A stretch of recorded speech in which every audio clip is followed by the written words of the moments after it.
What's up, everybody? So for today's video, we're going to be checking out The Last of Us Episode 4 Breakdown, Easter eggs, and details you missed. As you guys know, we're going to be checking out the breakdown from New Rockstars. We can always depend on these people, so let's just check this out. Ready? 3, 2, 1, boom. New Rockstars, I'm Eric Voss, and this is a breakdown of...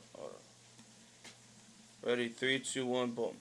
Welcome back to New Rockstars, I'm Eric Voss, and this is a breakdown of The Last of Us Episode 4, Please Hold My Hand, which proves Ozark right that only the worst people come from Kansas City, Missouri. Hey, I'm not saying it, Prestige TV is. Let's break down all the Easter eggs, references to the games, and interesting details that you might have missed. And please subscribe to New Rockstars' new channel, The Deep Dive, launching February 17th with a slate of more investigatory analyses of titles you love, like Everything Everywhere All at Once. Also, this shirt is our Last of Us inspired Look for the Light shirts that you can get at nerdriot.shop. We open on Ellie in the bathroom, aiming the pistol that she got from Frank's drawer at the mirror like she's Travis Bickle in Taxi Driver. This gun is a Beretta 70 series lightweight pistol, which the game developers modeled Ellie's gun on. But she coddles this gun. She's not completely clueless, but she's romanticizing the weapon and not really treating it with the respect that she should. Like Travis Bickle, Ellie is more concerned with her appearance as a hardened killer than the actual weight of that responsibility. Also notice she is in the men's bathroom here. She's fully masculinizing herself. Now, I'm not gonna waste your time with some mirrors or portals high school English bullshit because, you know, not every mirror in every TV show or movie means the same thing. Literary symbols are only important to the context in which they're presented. In this context, it's more interesting to talk about the practical purpose of mirrors, because mirrors are one of many luxuries this world has less of now. Remember, Ellie toyed with the truck's side view mirror to find Joel eyeing her in the reflection last episode, and it's really the mirror and Ellie's reflection in it with the gun that is more of Ellie's fascination than wielding the gun itself. While Ellie also acquired from Bill and Frank her iconic red shirt from the games, the green plaid shirt that Joel changed into after his shower was actually the same shirt Frank wore on the day of his and Bill's argument in episode 3. Joel is siphoning some gas. Shit. Nice. What the How does fuck? that work? It's a siphon. It's when liquid travels against gravity because pressure. You don't know. I know it works. Another example of Joel not really understanding air pressure. The front door in Bill's house slammed on its own because Bill had left the bedroom window open. But actually, Joel siphoning gas is a nod to Bill in the game, who tosses him a siphon and says that you'd be amazed how many cars still got gas in them. Ellie reads from Will Livingston's No Pun Intended Volume 2, which is one of Ellie's belongings in the games. It's one of the things that you cannot open yourself, but Ellie in cutscenes does read from it. The cover here is the same cover from the game, with the cow saying, "Oh no, not an udder one," and then the duck saying, "These puns quack me up." The one that she reads, It doesn't matter how much you push the envelope, it'll still be stationary. is actually the first one she reads in the game. It doesn't matter how much you push the envelope, it'll still be stationary. What is that?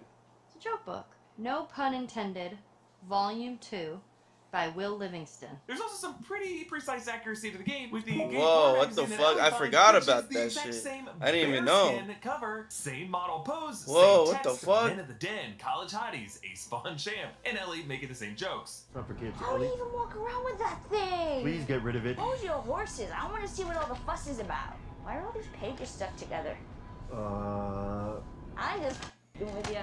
Whoa! How the hell would he even walk around with that thing? Get rid of that. Look, hold your horses. I want to see what all the fuss is about. Why are these all stuck together? I'm just f***ing with you. Now, in the game, when Ellie tosses out the magazine, it lands in front of a Pittsburgh sign, but because this episode takes us beyond Pittsburgh, there is no sign. The cassette tape that Ellie finds that's before Joel's time is, in the game, Hank Williams' I'll Never Get Out of This World Alive, but here, it's Hank Williams' Alone and Forsaken, which is a darker folk song about finding love in the summertime just for that love to leave him by the fall. And the chorus of the song is a prayer. "Oh Lord, if you hear me, please hold to my hand. Oh, please understand." Hold to my hand, the inspiration for this episode's title of Please Hold My Hand. But in this case, the woman who left us here is really the America that we once knew. And the fact that it left us, though, not the worst thing. The amusement park they pass is actually Worlds of Fun near Kansas City, Missouri, and that roller coaster is the Mamba, a ride that opened in 1998. The roller coaster is made of steel, explaining why it would still be intact, mostly. They drive past some bison in the westward expansion across the United States with the railroad. In the 19th century, many species of bison were hunted to extinction by passing harassing train travelers, shooting them for sport. But here, we now see Bison herding peacefully by the highway. They also pass an Arby's, recalling Frank's comeback last episode. And this is not an Arby's. Well, Arby's didn't have free lunch, it was a restaurant.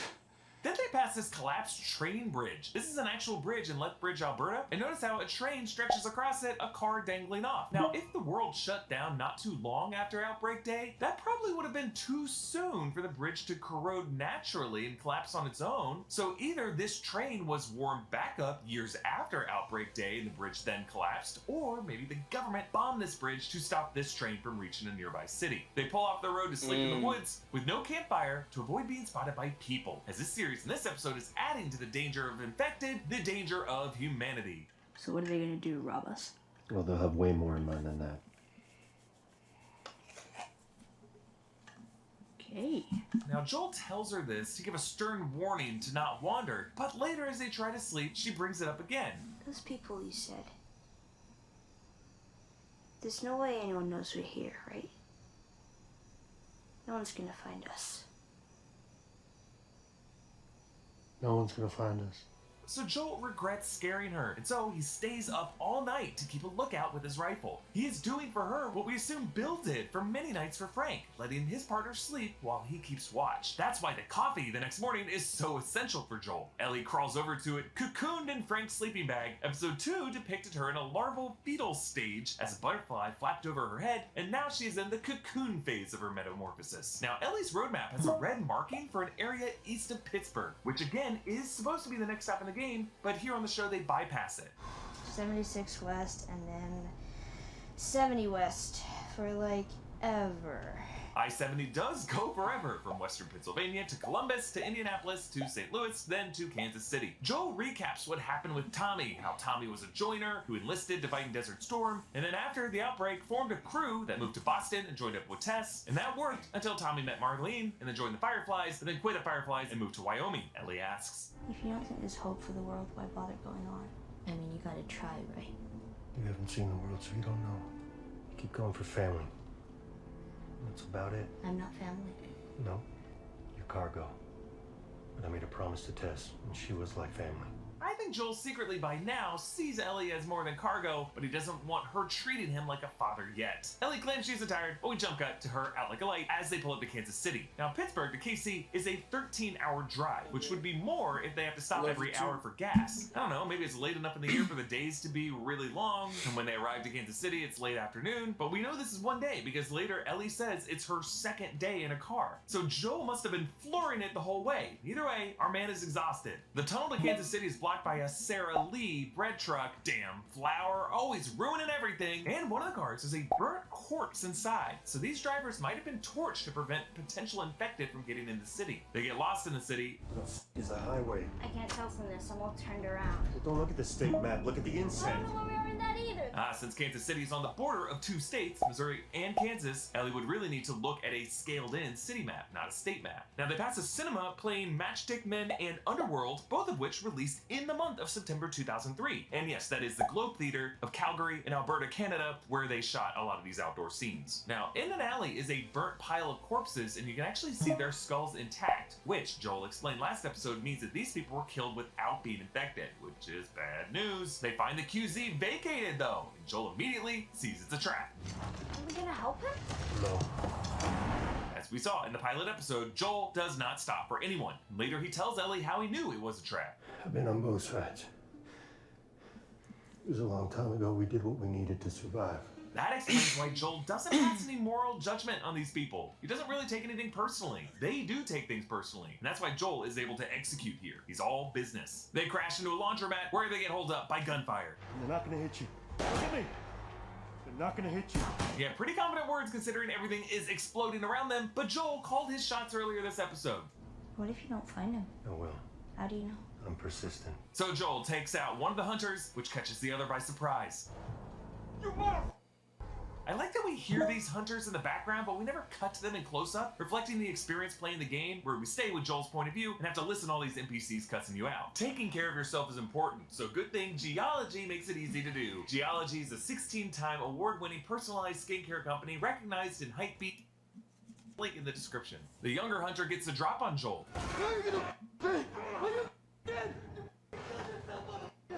Yeah, and we really get a sense of the rage of these hunters. They aren't NPCs, they're people who are reacting to Joel killing their friends and relatives. And Ellie shoots this kid, but it's not really like the moment from the game where Ellie uses her gun the first time to shoot that guy off Joel when he tries to drown him in the hotel. This is a much more sadder, more human moment. We don't even see the bullet hit. We only know from the kid's bloody hand that she got him in the butt, and he panics. No, it's okay. It's okay.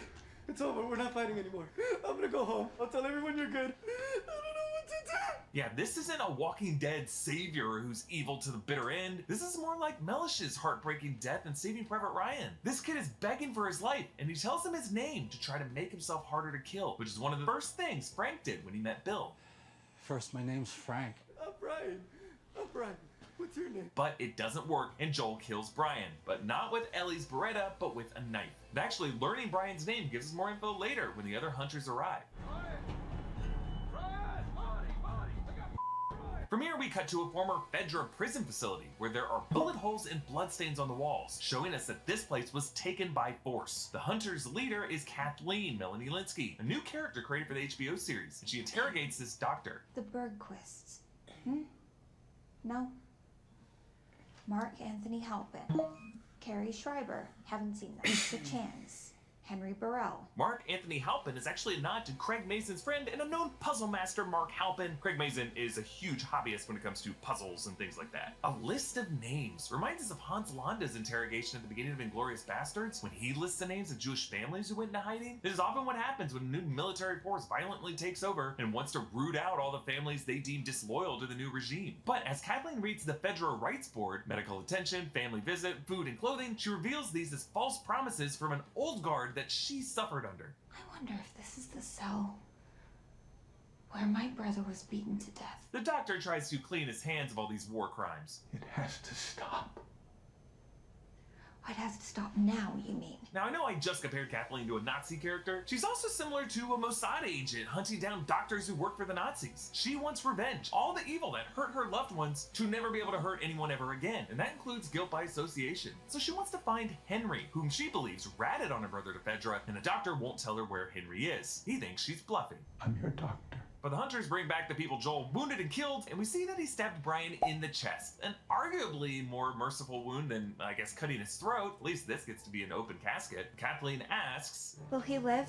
What if I had a doctor? There's no chance. I'm sorry. and I love this moment. Immediately, we see Kathleen go back and shoot the doctor. She wasn't asking with hope that she might save these wounded. She was asking to make sure she had no further excuse to keep that doctor alive. Kathleen is not thinking about the long-term health of this community. In her mind, they are facing a more short-term threat, and she's more focused on revenge. Kathleen links these hunters' death with Henry, speculating that Henry radioed Joel in, and she uses this to justify sending the hunters out to the homes of every collaborator to kill them. This is a pretty big logical leap, and it's crazy that it works. It just shows how afraid and how nuts these people are. That's the American way, folks. Now notice how their trucks were former Fedra, but the logos have been crossed out since this group overthrew Fedra. These are hunters that we meet in Pittsburgh in the game, and this group is not Fireflies. They actually turned against the Fireflies too after they overthrew Fedra. On the newspaper, Joel peeks out through. There's a headline about Powell, presumably referring to Colin Powell, who was Secretary of State in 2003 and made a lot of headlines for his UN testimony when the US invaded Iraq earlier that year. There's actually another one behind Ellie with the headline, Iraq cost $3.9 billion a month. Huh, you know, the way Bush used 9/11 to invade Iraq is kind of like how Kathleen uses Joel killing a few hunters to wipe out all the political enemies in Kansas City, despite these two things actually being unrelated. It's human nature, folks. Joel struggles to debrief with Ellie after the situation with Brian. I know what it's like.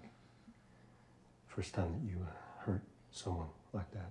If you, I'm not good at this. Yeah, you really aren't. Joel apologizes, saying that Ellie shouldn't have had to shoot him. Ellie cries, but she reveals why.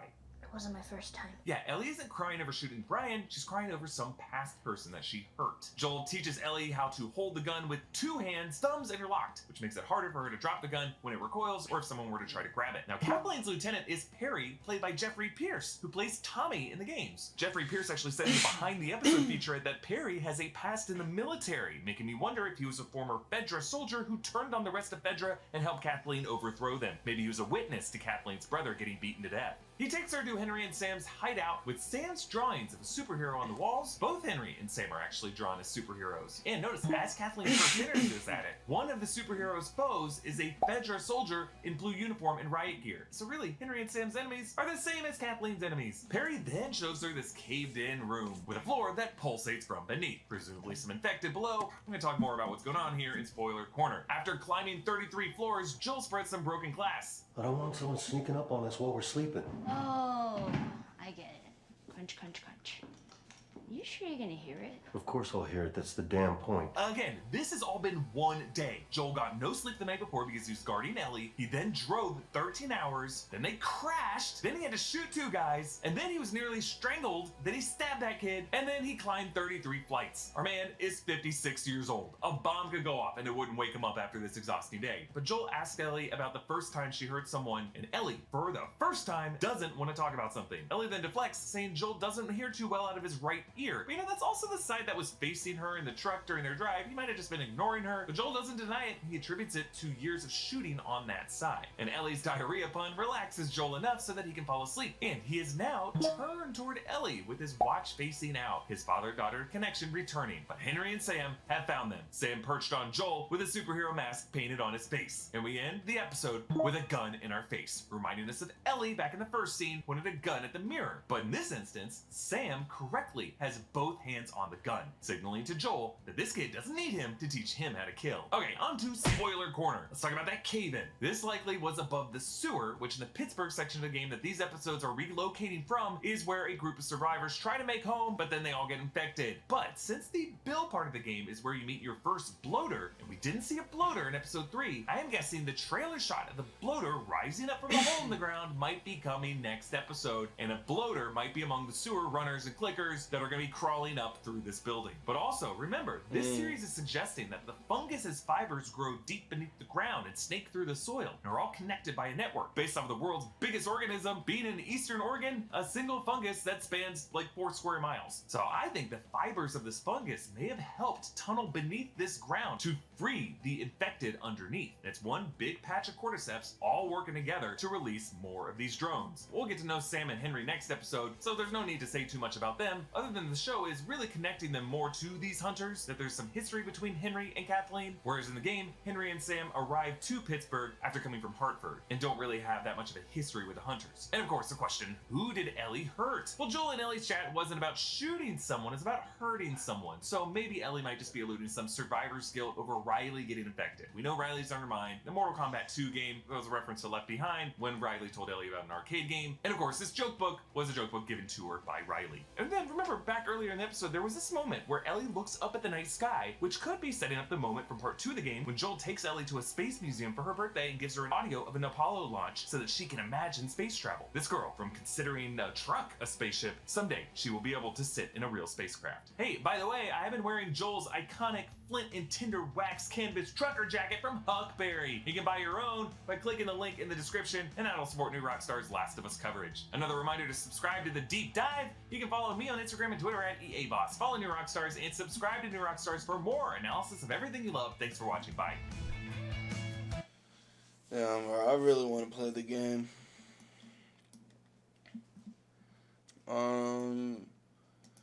Yeah, man, I knew they had some stuff from the game in this episode, but the character Kathleen, bro, she wasn't in the game, bro. I really hope, not really hope, but like, if you guys know that Henry and Sam scene from The Last of Us in the game, bro, that shit is just fucking crazy, bro. So it just like makes me think, bro, how are they gonna do it in the show, bro? So, you know, that's what I think. Anyways, man, if you guys like my reaction, give this video a thumbs up, and I'll see you on the next video. Peace out, motherfuckers.